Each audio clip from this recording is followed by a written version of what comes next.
Welcome back to the Colorado Springs Business Podcast. My name is Andrew Hasley, and I am the host of the show. I'm sitting here with Gregg Sheldon, 3G Gregg Sheldon, and we're gonna just get right into it. First, I'm gonna read off the ad, which the ad for today's episode is the Colorado Springs Business Podcast itself. So we're promoting the advertising space. That's what we're doing.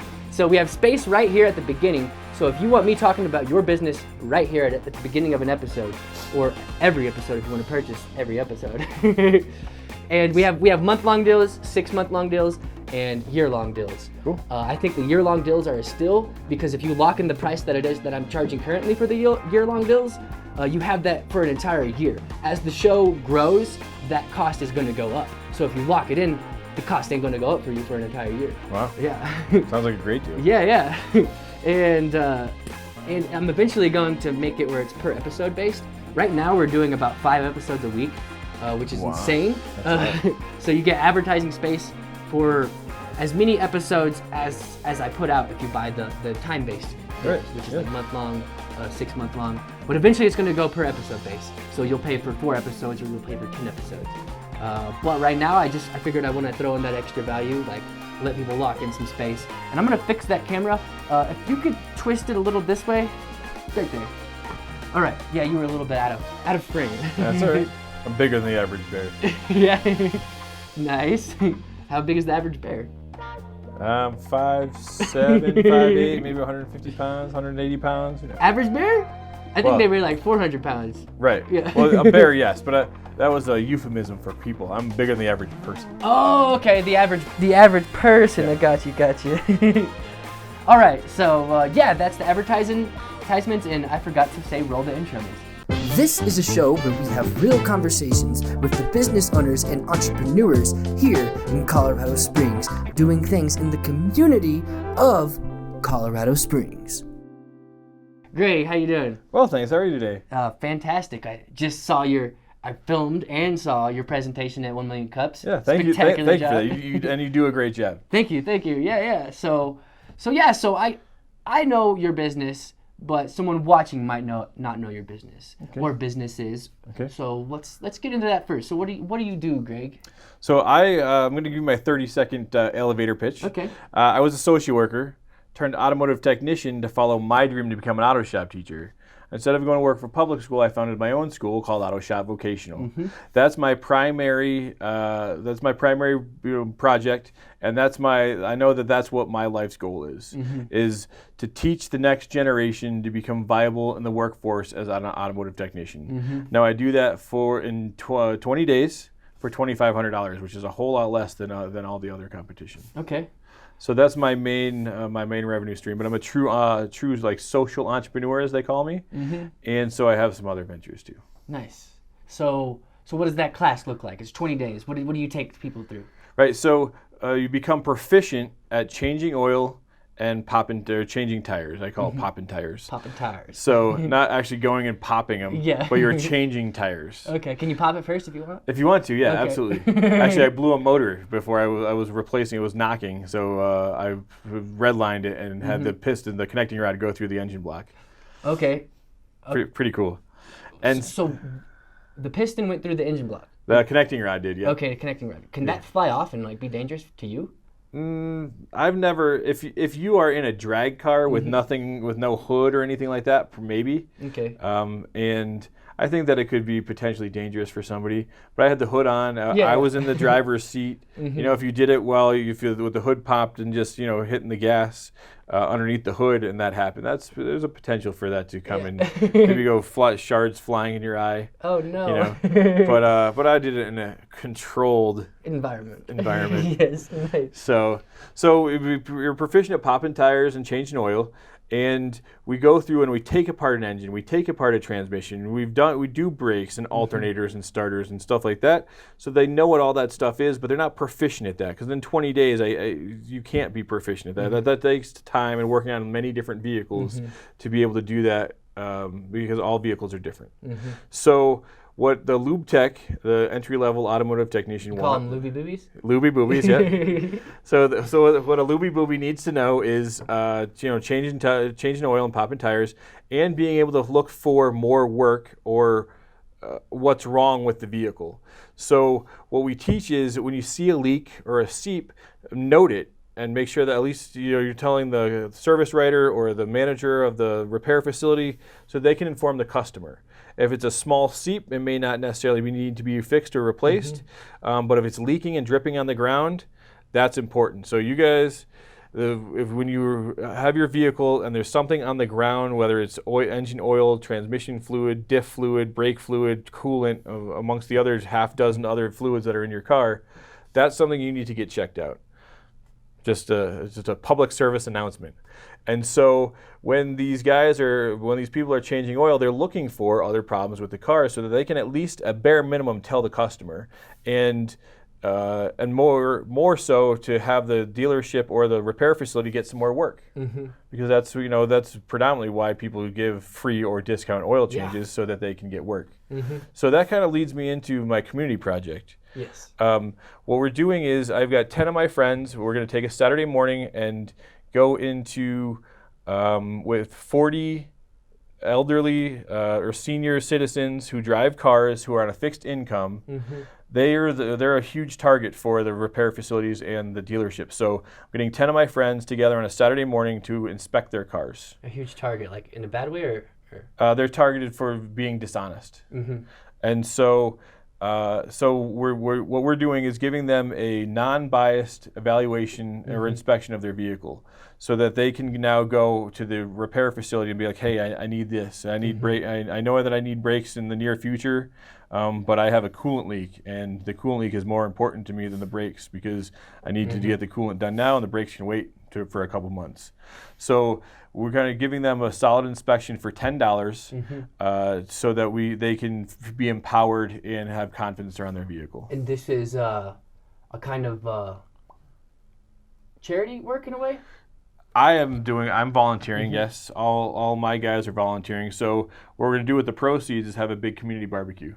Am I invited? Of course. Yes. You guys are all too if you're interested. Nice. I can't wait. Yeah, it's gonna be great. Yeah. I mean, I figured it's charity, because $10 for doing all that is basically just to cover. What does that cover?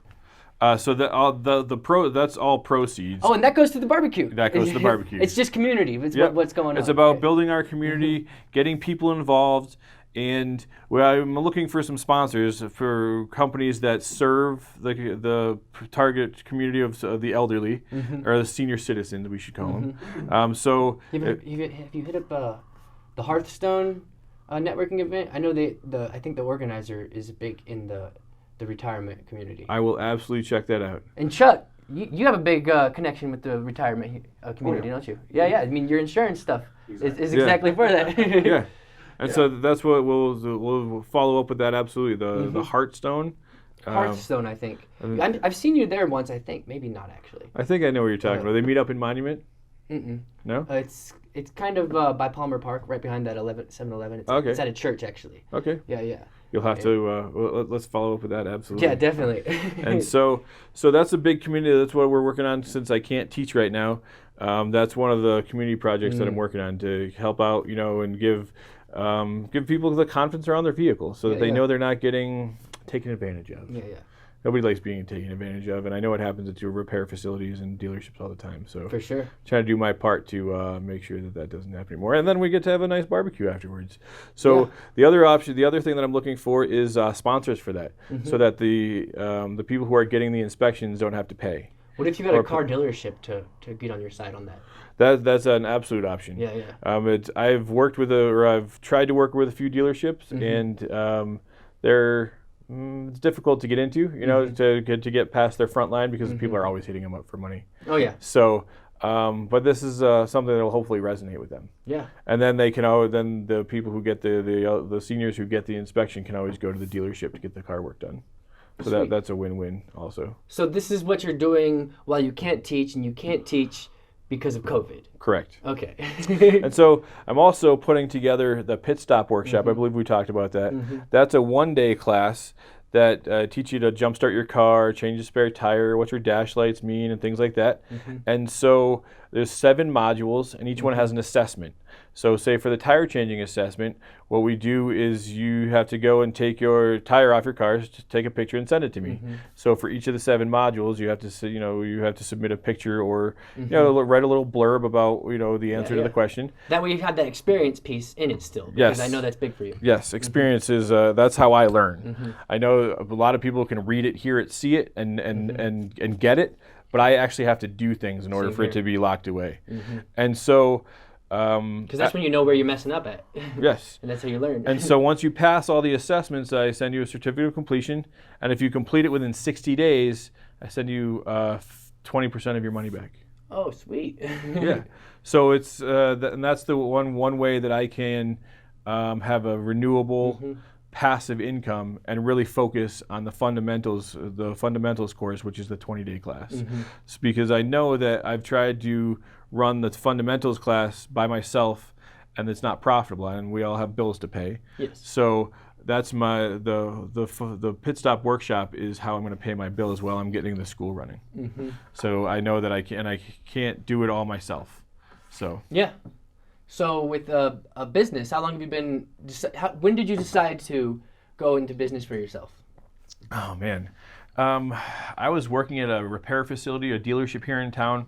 And I realized that I don't like people telling me what to do. Yeah.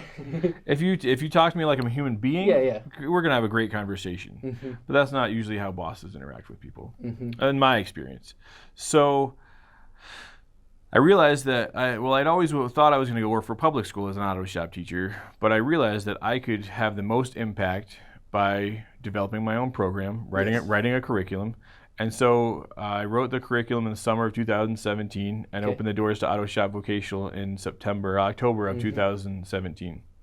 What has been some of your ways to get the word out for that?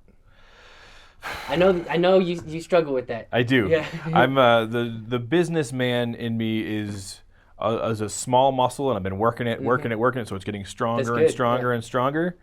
And so. By experience. Yep. A lot of it is word of mouth. Doing radio shows and podcasts and stuff like that. We've done a couple. This is the second one I've done with Chuck. Nice. And then just getting out. When did you do that with Chuck? Oh man, that was 2 years ago. Yeah, there was podcast. Oh, you had a podcast? Yeah. I didn't even know that. Yeah, it's Success Radio USA. That's it. Okay. It was awesome. That was a great podcast. Profiles of Success. Yep. With Gregg Sheldon. Yeah.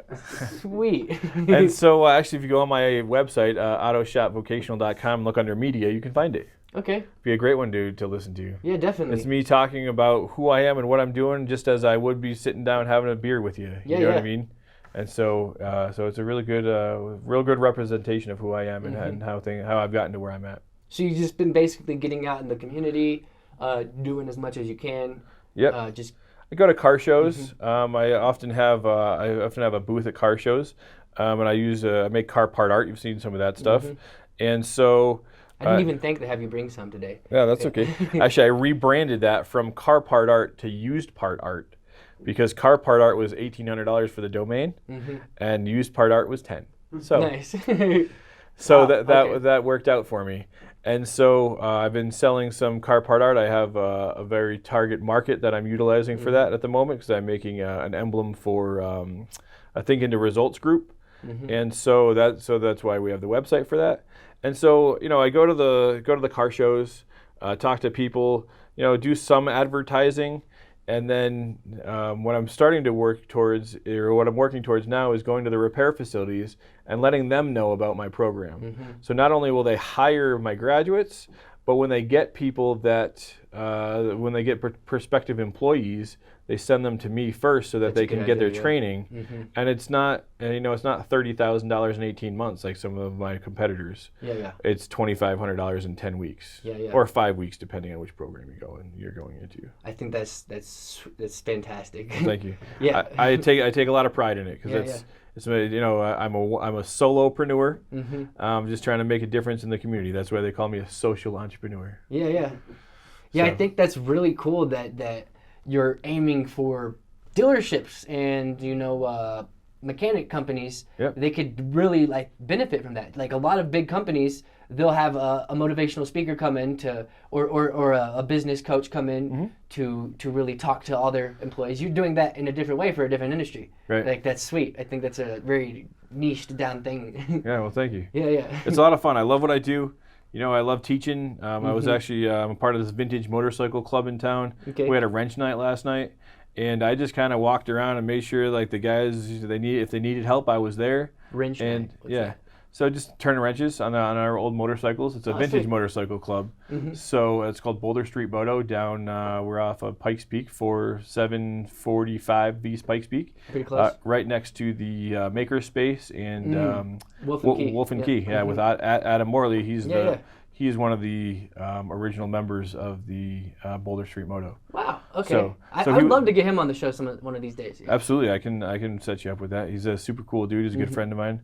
And so I was just kind of walking around, make sure if anybody needed help, I was there to help. And I wasn't working on any of my own stuff because I do that mostly at home. And so it worked out pretty well. So I'm not able to teach, but I still do it. Yeah, and I was just thinking,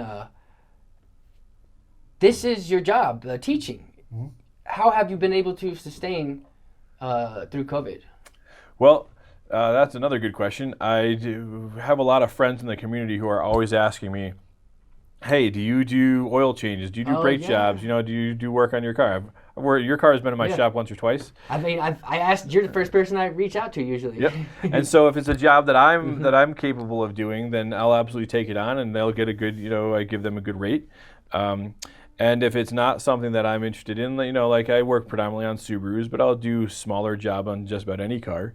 And so if it's not a job that I'm interested in, I have a list of people that, like yesterday, Heather McBroom. I don't know if you guys know Heather.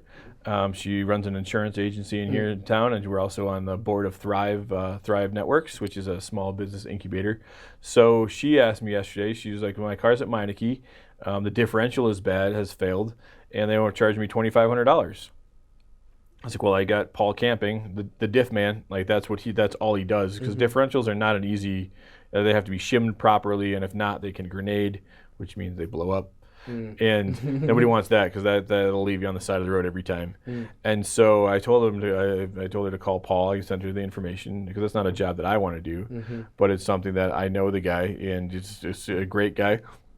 And so if you guys need differential work, Do you get kickback for that, or just not even worried about that? Nope. Nice. Just we're friends, and that's what friends Help do each for other out, yeah. That's what friends do for each other. Yeah. And if he wants to take me out for lunch or give me a kickback, great. Yeah. But and a lot of these guys, what they'll do is They'll send stuff to you. Yep. Yeah. Or they'll be like, hey, let's go out for lunch, and they'll buy. And that to me is the hallmark, a hallmark of a great friendship, where no money's exchanged, and you feel as though nobody's getting the short end of the stick, and you're both happy with what's going on. You're given without expectation. Right. Yeah. Don't be an ideation that's come to me is that don't be stuck on the results. Don't be married to the result of your action. Just do the action and be happy with whatever comes from it. For sure. Having expectations is a path to sadness. Yes, yeah, very much so. I think we can all, especially this day and age, that's very true. Oh, yeah. Like, for everyone who had a 5-year plan, they did not plan for COVID. That's true. It's actually benefited me. Yeah. I can't teach, which is sad, but it's given me the possibility of having that passive renewable income from putting my workshop online. I'm not going to put the fundamentals course online because that's too tactile, and you really have to get in there and do the work. But the pit stop workshop is absolutely something that we can put online, and that's that has the potential to be my 4-hour work week. So then I can just really focus on the school and the other ventures that I've got going on. Sweet, yeah, So- dude. So it's been pretty good. I'm doing well. I'm out here, in the community doing good things, especially with the senior project. Yeah. And that's really what it's about for me is giving back to the community. So you've been able to sustain by doing freelance work, essentially. Yep. And selling some car part art, and We got it. pick up some little jobs here and there for different things, and I'm a single male with no kids, so that makes my life overhead very low. My monthly bills are pretty cheap, so that's how it goes. I think a D2C business for your car parts would be perfect for that, which is direct to customer. Oh yeah. Like you've seen those Dr. Squanch stuff. I don't think so. With the soap and the guy with the long hair. It's a funny commercial, but Dr. Squanch, huh? Yeah, it's hilarious. The videos they do are amazing. Like they're really well produced. They're written by Canadians. Oh yeah. But D2C is you just ship it. Like I could imagine you could even have your card holders or just a specific item on Amazon. Yeah. And maybe even a website where it promotes it too, and you could just ship it direct to customer all across the world. Yeah. And like some similar to how Duck Dynasty. You've seen Duck Dynasty, right? Oh yeah. They sell the goose the duck calls. Duck calls. Yeah. They make them and they ship them. I'm pretty sure they probably or they probably have big deals with some big companies too now probably. Yeah, I'm sure. Or they probably already had that even before the show because That's they true. were already successful. Yeah. And that's why they got a show. But yeah, that sounds like a good idea. Yeah. So the first step for me was getting the website, and I actually traded. My buddy Brett from Mountain Dream IT. He did. He put up and built my website. I did a bunch of work on him. And Brett Curtis. Yes. Yeah. So I did a bunch of work on his car. Don't fret, call Brett. Yes, don't fret, call Brett if you need some IT service. He's a great guy to work with. Once the site was up, we had a call and he took control of the computer to kind of like show me how to put products on and stuff like that.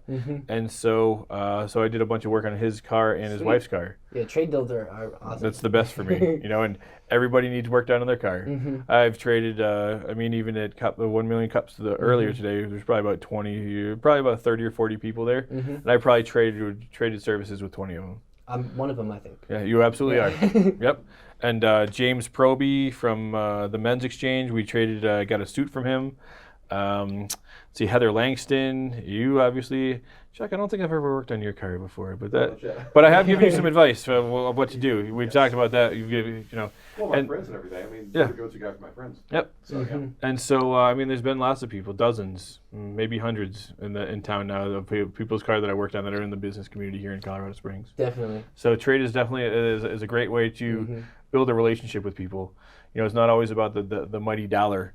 It's about building a relationship, and even if if I get the short end of the stick for 20 or 30 or 50 bucks, that's okay because I made a friend, and that's what it's worth to me. So for sure, that's a big part of part of my program is barter. Yeah. So it's a strategy a little bit. It sure is, without a doubt. Sometimes you got to pay your bills, and but that's it's just money. They print more every day. They do, yeah, and. There's a sea of opportunity out there, a sea of abundance, and it's whether you're using a big thing to pick up that water, that abundance, or if you're using a teardropper. It's true, very true. Yeah, I mean whatever you want. So that's something that we talked about earlier is that there's 3 banks of knowledge. You know what you know what you don't know, a little bit about what you don't know, and then the big for me it's like 90. That country song. Yeah, there's a country song for this. I think so. Oh, okay. I didn't know that. It's something about not knowing that you don't know. I forget how it goes. Not knowing that you don't know. That's and that's a big part of it is that for me it's like 90% of the knowledge is that I don't know that I don't know because I've been bamboozled and I've been amazed so many times how completely wrong I was about something, and you're just like, wow, I would have never guessed that this is the way things work, and so that's one reason why I like machines because it's really easy to figure out. I like working on cars because for me it's easy to figure out because everything has to work. And that's one of the differences between working with people and working with cars is that I can fix cars. You can fix cars definitively and it's either going to work or it's not. And if it's not, then you got to find the thing to fix. And then when you're working with people, you can work with them for years and nothing changes. So it's there's no finite to it. With a car, that it's fixed and it's going to work right. The people, it's a very different story. Definitely, yeah. So, I mean, unless you're a people mechanic. Yes. If that's what you specialize in. Social worker. That was my gig for almost a decade, and I love doing it. I still do it to this day.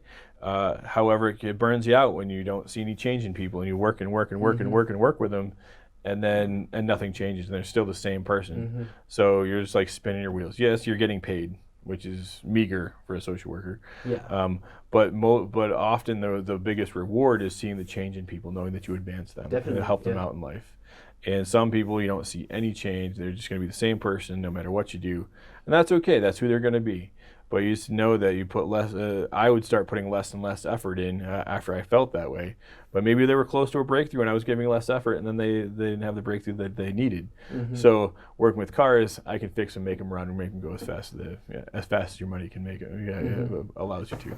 What's your favorite car? I don't like favorites personally because I like too many things to have a favorite of anything. Yeah. So my favorite daily driver would be my goal for my daily driver is a Cadillac CTSV wagon. Because I love wagons. You can fit all sorts of stuff in them. You can fit a bunch of people in them, and this one's got a lot of power. You could drag race it. You could even bring it to the road course and race it there too. And it's something you can drive every day. What's the year of that? They made them from 2010 to like 2019. So those newer style wagons, are they like the old school ones where you sit backwards?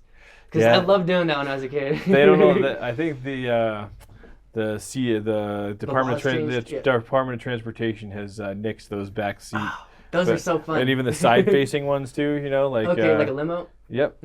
And so there were some that were side facing, there were some that were out back, and those were great back in the day in the 80s. And I'm an 80s kid, so I remember the 80s and 90s. I'm sure they did it in the 70s and earlier, but those are like the big old Vista Cruisers and all that stuff. Yeah, they don't make them like they used to. No, they don't. Which is unfortunate, but they're a lot safer now, and a lot, they're almost driving themselves at this point. For sure. I think Tesla has that self-driving car that they're still working on. I mean, you can buy the extended package where it can go like 30, 40 minutes without you touching anything. Wow. Yeah. I think that after that though, you have to like touch the wheel or something. Just made so that it's sure it's like a safety mechanism to make sure that you're at least awake. Yeah. I know I was driving a 2020 Corolla, and they have the steering assist. So like if you like start to go off the road, it'll push you back. It'll push you back automatically in there, and it'll also control like if you're going around a corner. Like I did it like a few times, like no hands, and it was just like. Oh man, I bet that's really disconcerting. Once you do it a bunch, it only allows you to do it for like 15, 30 seconds. Yeah. That way you have to put your hands. All you have to do is just like touch the steering wheel. Yeah. And like the cool thing about that is it also has a detection in front of it. Yeah. So it'll keep like 400 feet away from any car that's in front of you. So if they start going slow, your car will start going slow. Oh yeah. So it does the side and the front and back. That's really cool. And it's really cool because you can kind of like if you have like a message that you need to look at real fast. Yeah. Like just look at it real quick. You're kind of protected. Yeah. Because the car's protecting you. Like. Wow, that sounds awesome. Yeah. Yeah. I drove to Kansas City with it. So. Oh yeah. Yeah. That's cool. I'm predominantly a motorcycle guy, so I ride motorcycles all the time, and so the Cadillac would be my, my attainable. I guess anything is attainable, but that's my my longer term daily driver. I don't really have like a sports car that maybe the new Corvette. They have a C8 Corvette now, the 8th generation, which is the engine's in the rear. And so that's a whole new thing for the American cars is having the engine in the back. Sweet. And so with the American Tesla, because Tesla's, I don't know if you know, it's all built in America. Yeah. Oh yeah. And it doesn't have it has two trunks. It's got one in the front and one in the back. Wow. Because it doesn't have an engine. But do you put a lot of junk in there? How does that work? I don't know. Junk in there. You're a comedian. I forgot. Funny and easy on the eyes. Yeah. But yeah. So that's cool that they're putting engines in the back. Yeah. They used to. That's how cars started, right? Or maybe not. Mostly in the front. They mostly had it was a front engine. The buggies had the ones in the back. That's what I was thinking. Yeah, the bugs, the Volkswagen bugs. Yep. Yeah, absolutely. The people's car. Yeah.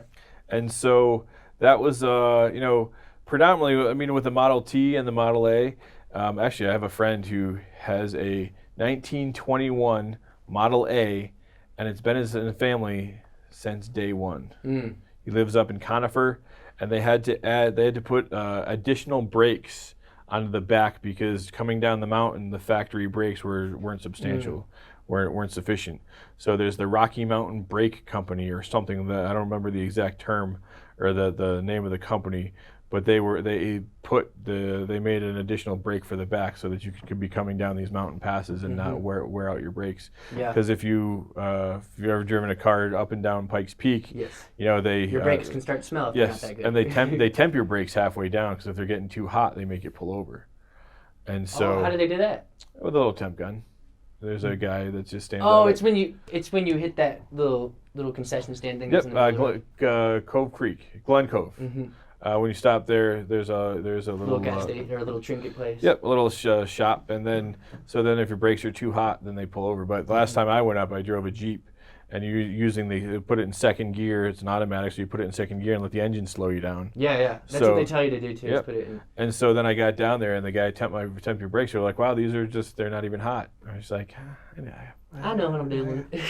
I've done this before. Yeah. This is my first day.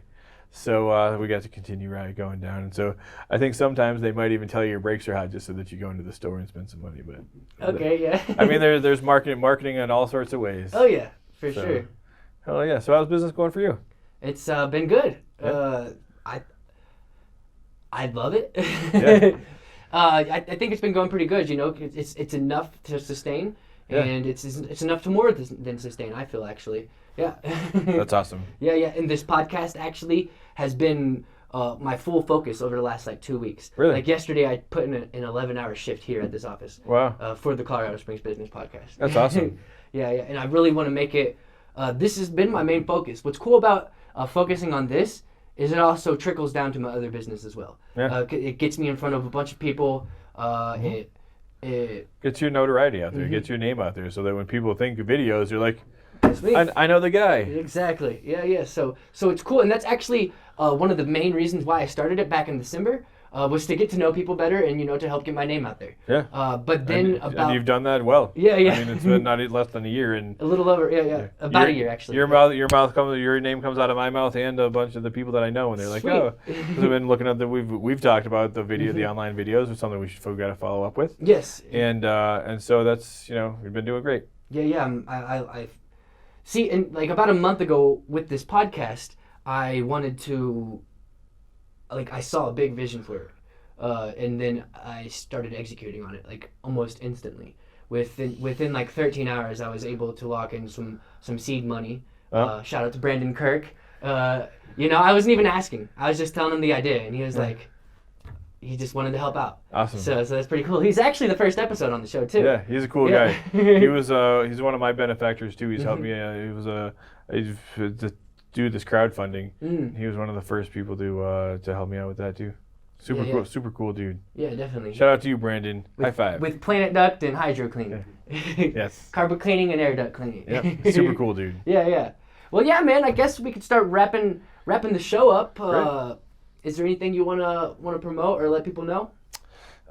Just about that community project. If you guys know anybody, any seniors that would like a good non-biased evaluation of your vehicles, and any businesses that have that work with that populations, the senior citizens, and if you're interested in being a sponsor for that, so that the people who are getting the Do you have the a name for it yet? No, I'm working through a couple. And none of them. Because that just helps people identify better, and it will help. Right. Yeah. People will know exactly what it is off of the name. Vehicle safety for seniors, something like that. I'm just kind of. It could be basic. It doesn't have to be clever. Yeah. It's just like it says, it's a small community project right now, but hoping to do it twice a year or even quarterly. Sweet. In the near future, or maybe it's once a month. So that these seniors know that they can get this for. Is it as many seniors as you guys can see? So we're doing 40 initially. Okay. And probably have a couple of backups because, as you guys, as we know, people don't always show up. So have probably 10 or 15 backups, and we'll still inspect their cars too. Sweet. So, yeah, sounds great. Well, thank you. Well, all right. This has been the Colorado Springs Business Podcast, and we will see you in the next episode. Thank you.